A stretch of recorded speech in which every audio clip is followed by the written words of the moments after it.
ele precisa enfrentar o Conselho de Ética. A oposição precisa se concentrar e pedir que o Hugo Mota deixe a cadeira de presidente da Câmara dos Deputados. Ele está atrasando o Brasil. É mais, ele comete irregularidades, ele não pode presidir a Câmara, tem que sair. Hugo Mota é o Severino Cavalcante 2025, 20 anos depois. Ele precisa sair da presidência da Câmara dos Deputados. Ele não pode ser exemplo para nada. Olá, fala pessoal, sejam bem-vindos. Se você gosta e apoia o nosso conteúdo, deixe o seu like e inscreva-se no canal.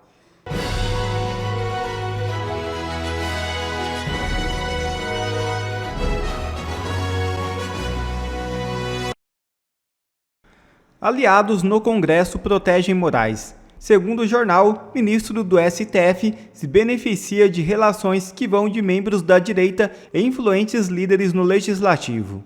É isso mesmo.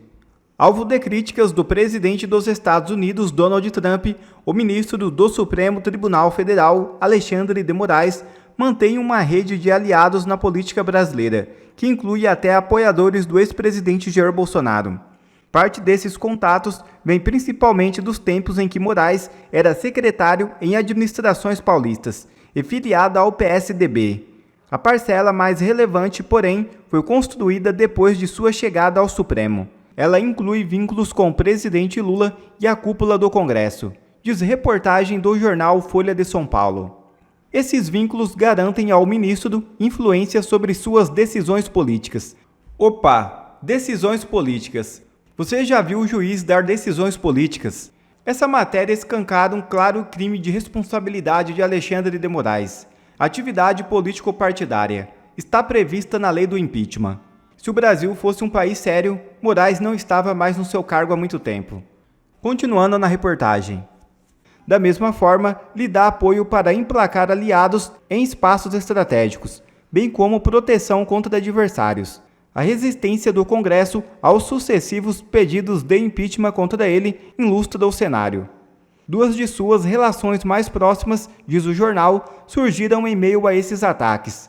Moraes janta quase semanalmente em Brasília com o presidente do Senado, Davi Alcolumbre, e com o seu antecessor, Rodrigo Pacheco. Quem também tem dado apoio a Alexandre de Moraes é o presidente da Câmara, Hugo Mota. Entenda o porquê. Pauta número 3, o Congresso e a anistia. Deputados da oposição já se preparam para reagir a um eventual revés no acordo com caciques do Centrão para votar a PEC do fim do foro privilegiado e depois a anistia aos envolvidos no 8 de janeiro. Nos bastidores, deputados do PL prometem obstruir as votações no plenário se o presidente da Câmara, o fofinho Hugo Mota, não pautar a PEC do fim do foro nas próximas semanas. O Mota conseguiu garantir, vocês viram, né, emendas parlamentares de comissão, em questão de segundos ele conseguiu garantir essas emendas, mas ele não parece nem um pouco disposto realmente a tocar as pautas que mais interessam, as pautas mais importantes para o Brasil. E em entrevista à Globo News, o Mota disse que a Câmara não tem ambiente para anistia. Um projeto auxiliar começou a ser discutido ainda no semestre passado, que não seria uma anistia ampla, geral e restrita. Eu não vejo dentro da casa um ambiente para, por exemplo, anistiar quem planejou matar pessoas. Não acho que tenha isso. Quem está sendo julgado agora no Supremo? Que não tenha esse ambiente dentro da casa. Matar pessoas, é aquele plano esquisitão que faltou um táxi, qualquer coisa para que ele se concretizasse, algo assim.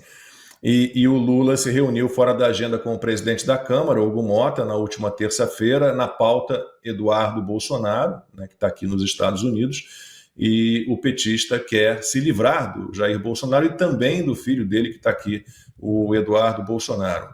E denúncia sobre o Hugo Mota. O Hugo Mota, como disse, ele não está muito preocupado com o Brasil de verdade, né, ele quer garantir o dele, ele está aí meio que fechado com o Lula e com o STF, né, consequentemente, mas há uma série de denúncias contra ele e o Silvio vai trazer algumas informações sobre o que já aconteceu com alguém que ocupava a presidência da Câmara e se envolveu em algo parecido. Então, Hugo Mota, né, emprega um homem como caseiro da fazenda dele em Serraria, na Paraíba, com verba do gabinete dele na Câmara. Segundo o jornal Folha de São Paulo, Ari Gustavo Soares é contratado desde 2019 como assessor do gabinete do parlamentar e recebe R$ 7.200 em salários e auxílios pagos pela Câmara. O Ari ocupa o cargo de secretário parlamentar, que deveria prever 40 horas de trabalho por semana e dedicação exclusiva, segundo normas da Casa. Silvio, qual é a chance verdadeiramente disso tirar, pelo menos, Hugo Motta da presidência ou, quem sabe, levá-lo a perder o mandato? Bom, vamos lá, Lacombe. Olha, nem com ironia eu não conseguiria chamar ele de fofinho. Eu chamei de frouxo nessa semana, um banana, um covarde, mas, acima de tudo, é alguém que faz mal ao Brasil. O Hugo Motta está atrasando o Brasil, porque a Câmara dos Deputados é a caixa de ressonância da sociedade. Ali, a Casa do Povo, como é conhecida, tem 513 representantes eleitos na urna, pelo voto popular, de forma mais plural possível. Não à toa, tem todos os tipos de espécies ali dentro, né? Mas vamos lá. Hugo Motta deveria atender a maioria, honrar acordos. Quem não honra acordo, quem não cumpre acordo em Brasília, tem vida curta. E ele deveria se recordar, por exemplo, de Severino Cavalcante. Eu acho que é desse que você estava falando, de quem eu também andei falando nas redes sociais e a gente aqui no nosso bate-papo, nós quatro. Olha só, em 2005, lá, a eleição para presidente da Câmara sempre acontece em fevereiro. Então, lá em meados de 2005, talvez na primeira quinzena, Severino Cavalcante foi eleito presidente da Câmara dos Deputados. Como é que essa história começa? Essa história começa com uma briga dentro do próprio PT. O João Paulo Cunha foi o primeiro presidente da Câmara dos Deputados no governo Lula e a ideia era continuar naquele 2005, que seria o ano do mensalão.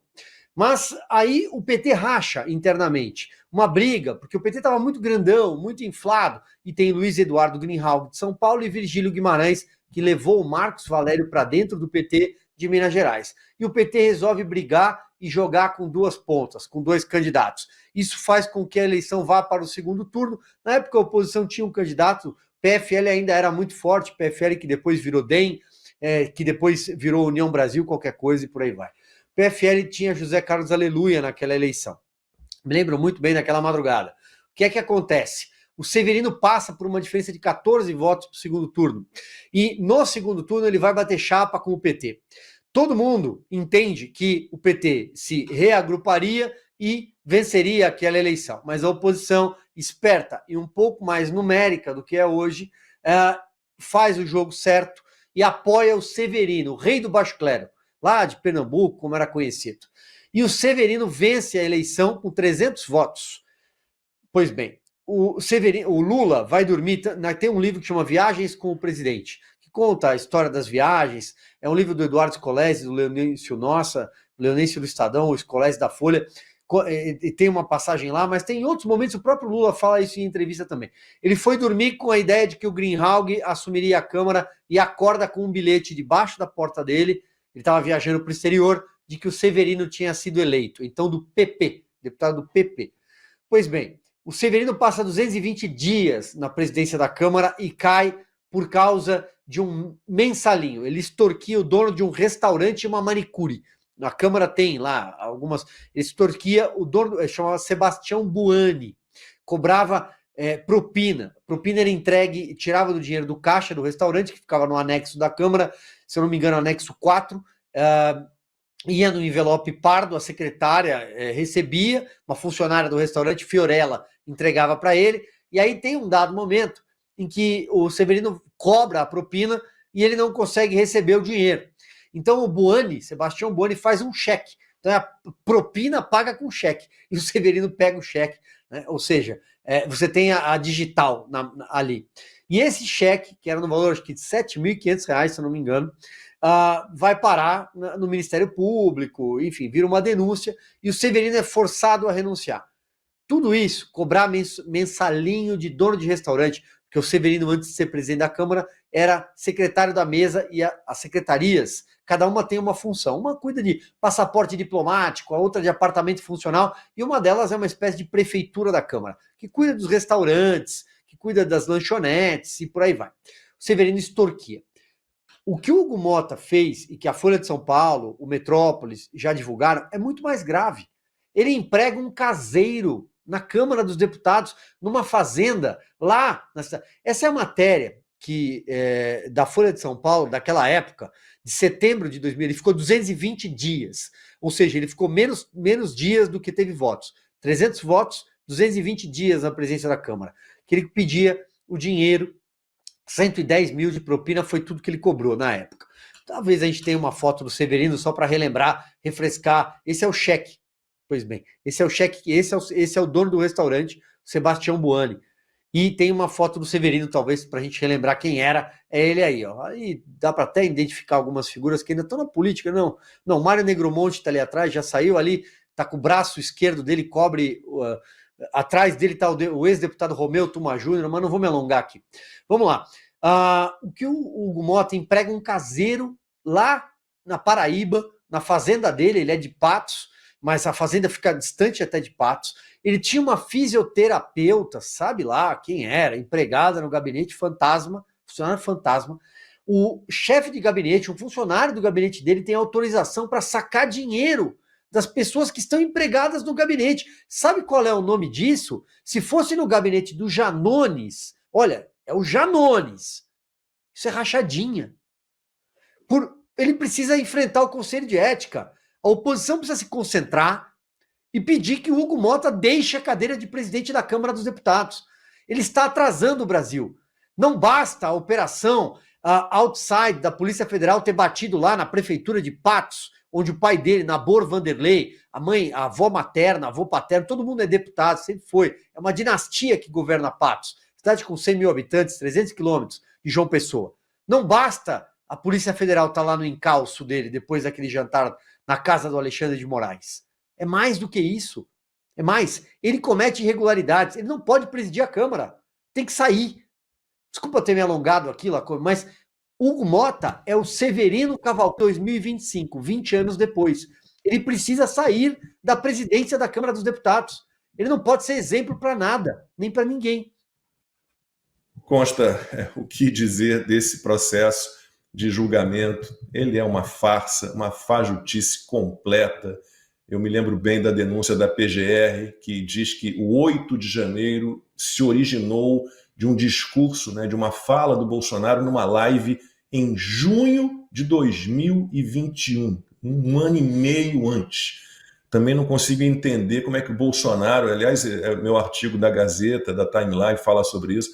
Rapaz, o sujeito esperou 8 de janeiro para dar um golpe, aceitou nomear os chefes das Forças Armadas, os comandantes, do Lula antes da hora, estava nos Estados Unidos. Então, o que dizer, além do que já dissemos, a gente fica se repetindo, porque é um joguinho de cartas marcadas, sem a mínima preocupação de fingir que não há falcatrua, Consta. Sim, a gente tem que se tornar repetitivo porque eles continuam insistindo nessa tecla, nessa farsa, nessa caça às bruxas, e porque querem prender Bolsonaro e colocá-lo fora do tabuleiro político e eleitoral, principalmente visando aí nas eleições de 2026. Então eles querem a prisão. Eu vou remeter aqui, Lacombe, parece sempre combinado, a dobradinha e tudo, mas não é. Eu vou remeter à sua coluna da Gazeta do Povo de hoje, que está muito boa, um resumão sobre isso, comparando, inclusive, com coisas que a esquerda já fez também e não foi taxada, rotulada ou punida, muito menos punida, da mesma forma que a direita. Então é óbvio que isso não tem nada a ver com golpe, não houve tentativa de golpe, tentativa de assassinato de Lula, de Alckmin e Alexandre de Moraes. Só deles terem incluído o Alckmin nessa lista já perderam qualquer credibilidade que o roteiro pudesse ter. Então é tudo uma piada, eles estão fazendo o processo de uma maneira relativamente célere para os padrões do STF. Não deveria ser o STF a julgar, porque não tem competência, está ignorando todas as evidências contrárias à narrativa do golpe. Tudo que eles têm é uma colaboração do Mauro Cid, que é contraditória e que, em vários momentos, depois de repetir 1000 vezes a palavra provavelmente, possivelmente, talvez, ele mudou a versão pelo menos 10 vezes.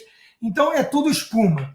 Agora, nada disso resolve, porque eles estão cismados e querem punir Jair Bolsonaro, e eles precisam da narrativa do golpe para poder alimentar principalmente o sistema e a ala tucana dessa aliança nefasta tucano-petista.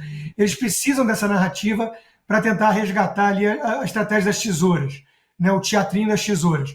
Hoje, o editorial do Estadão, um jornal tucano por excelência, né, mostra bem isso. Ele vai demonizando o Lula, principalmente na destruição da economia e na retórica geopolítica e tudo, mas ele não consegue parar ali.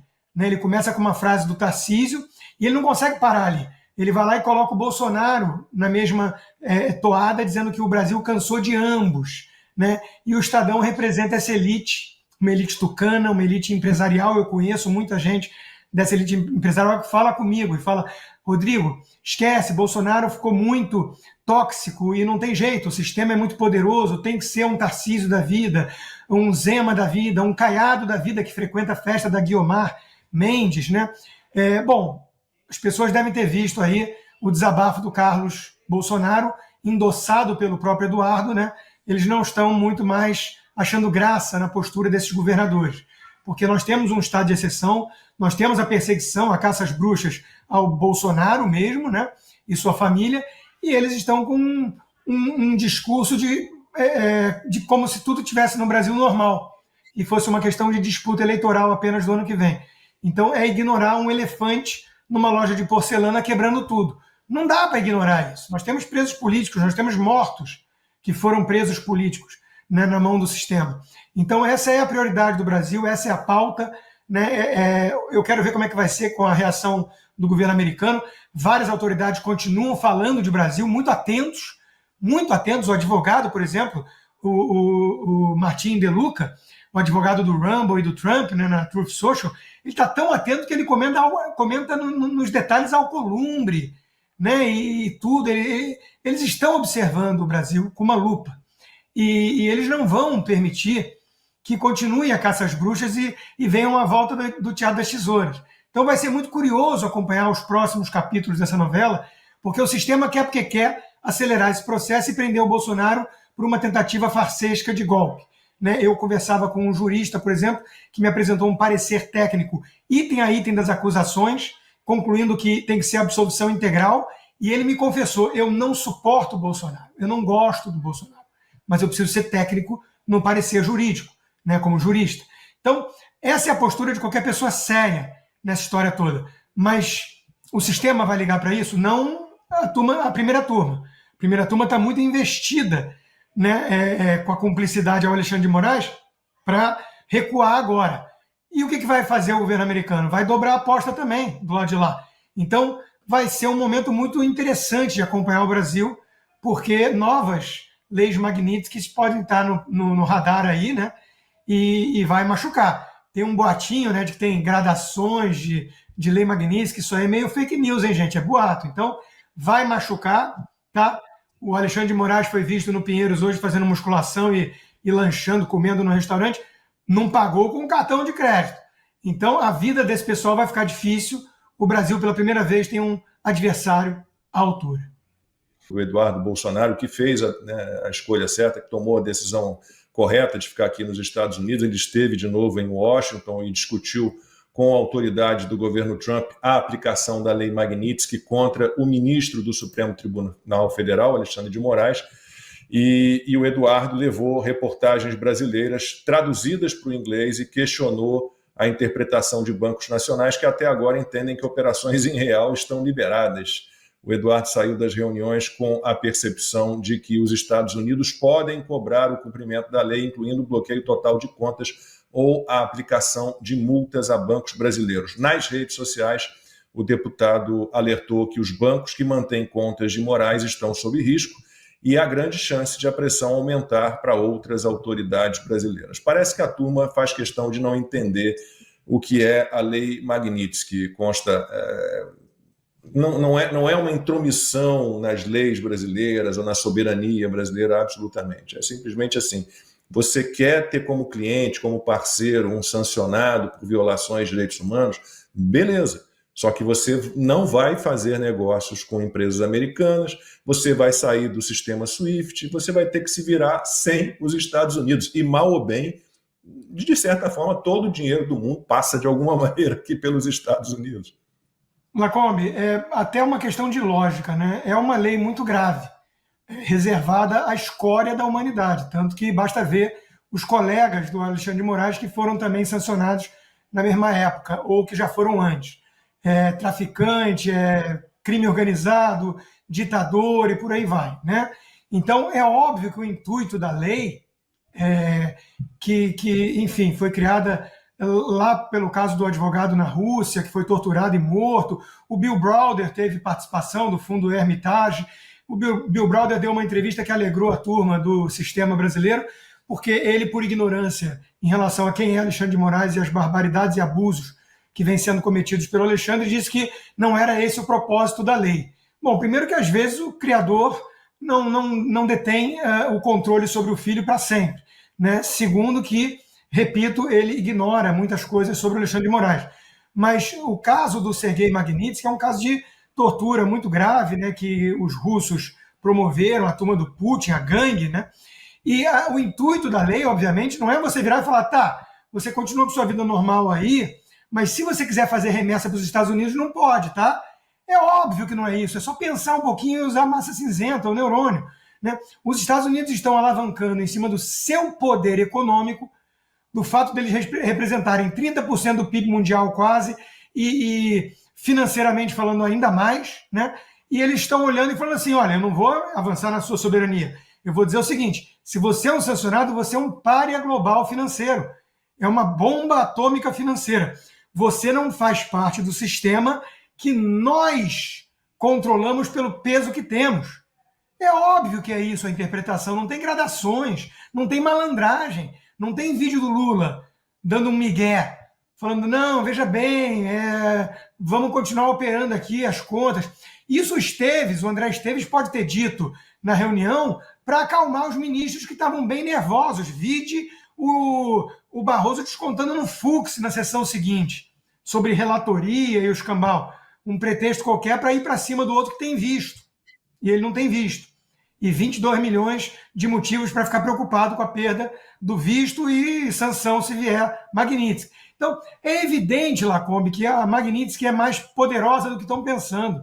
Não vai ter como Alexandre de Moraes manter conta em banco nenhum, nem no Banco do Brasil, para receber salário, porque o Banco do Brasil tem o BB Américas que opera aqui, e o BB Américas vai fechar por causa do Alexandre de Moraes, porque é esse o resultado. Vai tomar uma multa de 8 bilhões de dólares, como já teve caso na Europa, por causa do Alexandre de Moraes? Acho difícil, né? Então é isso que está em jogo, e tem muita gente fingindo que não entendeu até hoje, porque quer dar uma de malandro brasileiro para cima dos Estados Unidos. Vão aprender the hard way. Fafo!